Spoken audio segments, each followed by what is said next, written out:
Olympic champion. So how long does that fight last? Listen, my opinion, it's 1 round. There's been some talk about possibly Joshua using Jake Paul as a tune-up to fight you. What are your thoughts on that? I don't know about tune-up. I think Jake Paul knocks him out. You make of that? Anthony by murder. By murder? Yes. Golly. Might knock his head off a little bit. Like, it might be special effect, but it might, like, go out. Like legit? Yeah. Several boxing legends have shared their predictions for the Jake Paul versus Anthony Joshua fight. Alexander Usyk believes the fight will end within 1 round, having fought Joshua twice. Usyk says he knows exactly how powerful Joshua is. He views the event mainly as a money-focused show that adds little to boxing. Usyk believes Joshua needs only 1 clean punch to show the huge strength gap. He does not see the fight as competitive and feels Jake is far beyond his comfort. About AJ taking that fight.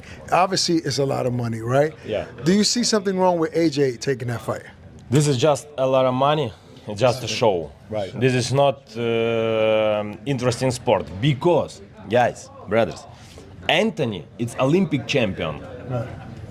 Jake, it's just sportsman. Yeah, YouTuber. Jake do a lot of work. Special coach, special food, a lot of exercise, new. Yes. But this is guy don't have a mother fights. Right. Never Right. a mother fights. Maybe them wrestling now professional, but Joshua, Anthony Joshua, it's Olympic champion. So how long does that fight last? Listen, my opinion, it's 1 round because Anthony twice, my fight twice, jab. Very hard. Yeah, look. You know, this is. And still from his Damn, fight. this jab. Tyson Fury gives one of the most shocking predictions. He says Jake Paul will knock out Anthony Joshua, a claim that surprises many fans and experts. Fury explains that Jake is getting bigger, lifting heavier weights, and growing stronger. He believes momentum can sometimes matter more than experience. Fury says Jake's confidence and recent improvement could lead to an unexpected result. He sees Jake as more than an online star and believes he has committed fully to training. Coming from Fury, the opinion carries weight. Possibly Joshua using Jake Paul as a tune-up to fight you. What are your thoughts on that? I don't know about tune-up. I think Jake Paul knocks him out. Seriously? Yeah. Why so? What impresses you about Jake Paul? I just think Jake Paul would knock AJ out. I think AJ's a spent force, and I think Jake Paul's on the rise. And I like his new heavyweight. Teddy Atlas analyzes the fight from a strategic point of view. Instead of hype, he respects Joshua's power, but says Jake Paul has some advantages. Atlas points out that Jake is younger, which can mean faster recovery, better movement, and more willingness to take risks. He also notes that Jake's footwork has improved and could trouble Joshua if ignored. Atlas says Joshua has size and experience, but Jake has skills that matter. He does not predict a win, but says Jake should be taken seriously. We look at all the advantages that Joshua has. Let's look at how I look at where maybe Paul has some advantages. He's younger. His feet are a little faster. I know he's not at that level of a fighter. I get it. But his feet are faster. Joshua's feet are not that fast, closing gaps, getting to somebody. To hit him, even if you're better than him, you still got to get to him to hit him. Also, Joshua, last time he fought was over a year. He hasn't fought. He was basically retired. Where's his mind at? He got knocked out terribly by Dubois. Where's his confidence? Where's his mindset? Where is he? Is he taking this fight the way that fans are, overlooking Paul, taking him for granted? Yeah, probably is. Might be. Does that weigh in? Yeah, that weighs in. People don't look at those parts of it. And the weight. Paul's smart. He always puts clauses in there. I know this is the first time he's fighting a guy who's bigger than him and all that stuff, but he put in a 245-pound weight, clause where he can't come in over 245. What is Joshua weighing? He was off over a year. He was basically retired. Was he 280? Was he 290? Was he 275? Easily could be the case. He didn't have a lot of time now to get to 245. How does that affect him? Oh, we forgot about that. It's a little thing, but it's not that little. It's the thing that Paul put there for a reason. Again, Paul hasn't made too many mistakes. He's been pretty damn smart. I'm not saying he's the fighter that Joshua is, but I don't know if Joshua... Lamont Roach speaks with concern as he discusses the matchup. He believes the fight is not balanced because Joshua's power and experience bring serious danger. Roach explains that Joshua does not need long combinations to hurt someone. One clean punch can change the fight instantly. He stresses that true heavyweight power is different from anything Jake has faced. In his view, the physical gap could put Jake in real trouble. Excuse me. My first thoughts was this guy's crazy. Not gonna lie. But I get it. Coming from a guy who's not a true traditional boxer, and to be able to have a position where he can fight a former unified world champion, former Olympic gold medalist, and to do it on such a stage where Anthony Joshua was a superstar as well. I mean, like, he sold out the O2, twice. Absolutely. I think. So, I think Jake is setting himself up for, a huge spectacle, and which is, kind of smart. If you're going to go big, why not go to the highest of the mountain? Why not? And I get it. That's what you call business right there. And I've seen a lot of guys calling him out, from like Gabe to, other guys who are Berlanga. boxers. Yeah, like guys who actually beat him. But why would he settle for those guys when he could fight Anthony Joshua? So I think that's, I think that's smart. I think that's super smart. Smart is one thing. What do you think happens in the ring, though, champ? I think he gets hurt for sure. I think he gets obliterated. Something close to like Francis Ngannou. I think something like that happens, and it's going to be bad for him. But Andrew Tate gives a short and direct reaction. He says Jake Paul deserves respect for accepting such a tough challenge. Tate points out that very few people would agree to fight someone as strong and experienced as Joshua. For him, the result is less important than the courage it takes to step into the ring. He believes Jake's choice alone shows bravery and ambition. Things for a league go. Jake Paul versus Anthony Joshua. Your thoughts on this fight? And Mega One? Yeah, huge respect to Jake. I mean, we all know what should happen on paper, but it's boxing. So huge respect to Jake. I have nothing but... John Ali, a professional MMA fighter and UFC bantamweight, shared serious concern for Jake Paul. Speaking before the December 19th event in South Florida, Ali said fighting Anthony Joshua is terrifying. He explained that being knocked out by someone like Joshua can have long-lasting effects.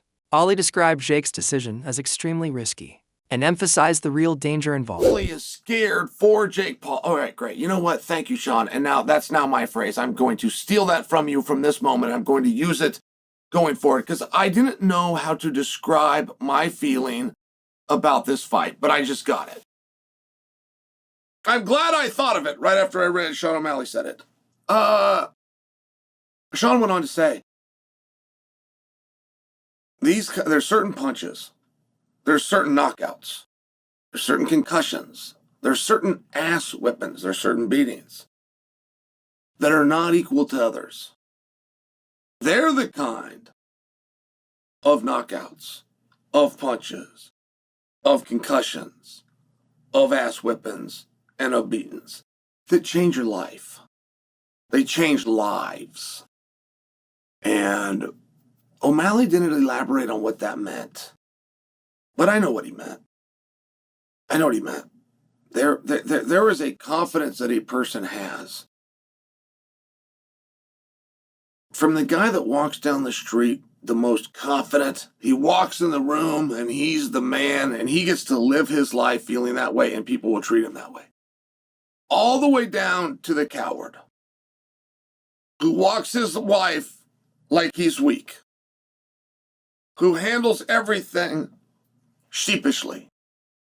The one thing those two guys have in common is that neither of them actually knows where they stand. Neither of them has actually tested that theory. They got all the rest of society to go along with it.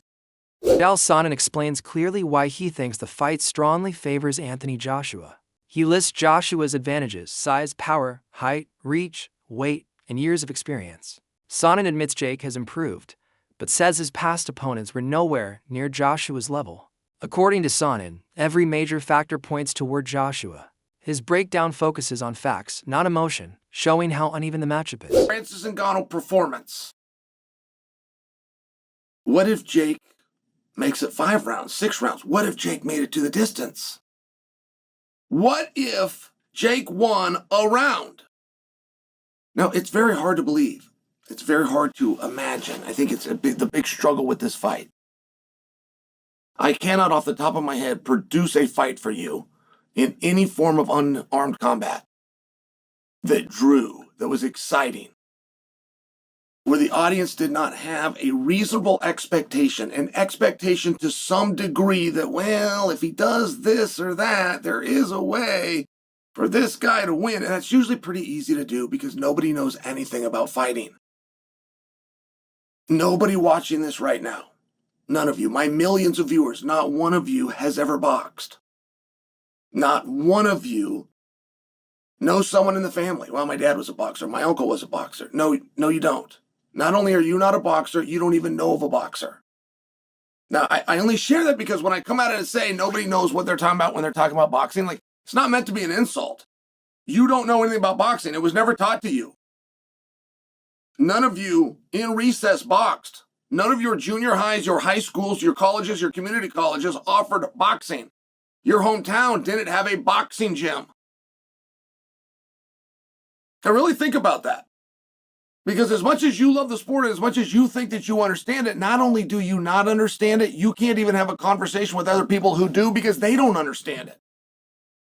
So what is a win? I think that time counts. I think that time is a very big deal. You're in that little bitty ring, and I know a guy can run backwards, but running backwards is not illegal. Chris Algieri gives a calm and logical breakdown based on Joshua's past fights. He says Joshua adjusts his style depending on the threat in front of him. Against dangerous fighters, Joshua stays careful against weaker or less experienced opponents. He takes control. Algieri believes the same approach will apply here. He expects Joshua to stay patient and end the fight when the moment comes. Joshua's consistency, he says, works in his favor. Reputation as an elite heavyweight. Do you understand the analogy I'm getting to, Chris? Yeah, and I agree. And but listen, Joshua's done this already. He fought a guy that he was supposed to destroy, right? And then he went out there and he destroyed him. And he didn't play with his food. Yep. He didn't say, okay, it was Ngannou I'm talking about, obviously. Of course. Who gave Tyson Fury fits and really had everyone questioning Tyson Fury's ability because he struggled with an MMA fighter in his pro boxing debut. Anthony Joshua didn't do that. He went out there and did what we all expected Tyson Fury to do and completely wiped the floor with the guy.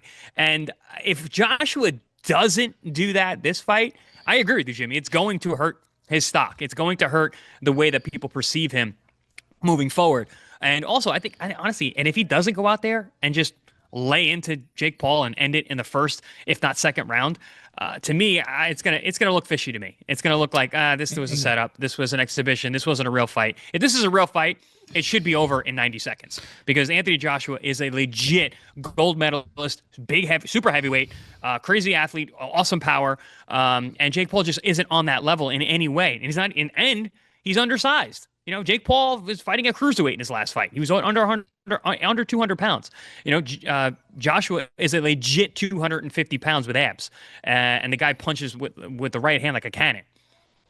The one advantage Jake Paul has had in previous fights, and we all know people who have worked with him, and they go, he's got natural power. He can hit pretty well for his size. Not elite, right? Not world champion, but he can hit pretty well for his size. Paulie, that one advantage that he's had in previous fights. Fallon looks at the fight in a practical way. He reviews Jake Paul's past bouts and notes that Jake has rarely faced real heavyweight pressure. This has allowed Jake to stay relaxed and control the pace. Allen warns that Joshua will not give him that comfort. Even partial pressure from Joshua will make the fight feel completely different for Jake. He could have beat Tommy. Could he win the area light heavyweight title? I'm not sure. Don't know who the champion is. If I had a look, I could tell you, but I'm not sure. He then boxes Nate Diaz. So he's boxed one boxer so far, if we're keeping count, and he's beat none. Then he boxes Andre August, who I believe was a pro, and this is now at 14-3, so he's now actually a cruiserweight. Andre August, I'm not sure. Ryan Borland, 17-2. Again, I'm not sure. But fair play, he's beat two boxers here. Beat two boxers, what can I say? He then fights Mike Perry, who is an MMA fighter, bare knuckle boxer. He's not a glove boxer. He then fights Mike Tyson, which was... Barry McGuigan delivers one of the strongest warnings about the fight. He believes many fans do not realize how dangerous this matchup could be. With years of experience watching elite punchers, McGuigan knows how fast a fight can change when a true heavyweight lands clean. He says seeing Jake Paul across from Joshua should concern anyone who understands boxing. His message is not disrespectful, but a reminder that boxing is unforgiving when power levels are so different. Some people are saying, you know, AJ's grabbing the bag. There's nothing wrong with that because anybody else, if they got offered that kind of money, they would do it. So, Yep. And some people are suggesting it might damage his legacy. Where do you sit with the decision of him taking that fight? And it's a professional 8-round fight as well. Yes, it's a highly dangerous fight for Jake Paul. I don't know what he's doing, unless they have done some sort of caveat or some sort of agreement that he says he's going to go easy on him, or he's not going to go flat out. But you know, I've been tossing this up and down in my mind and trying to figure how and under God, when he had agreed to fight someone like Tank Davis, who is, you know, several divisions below him.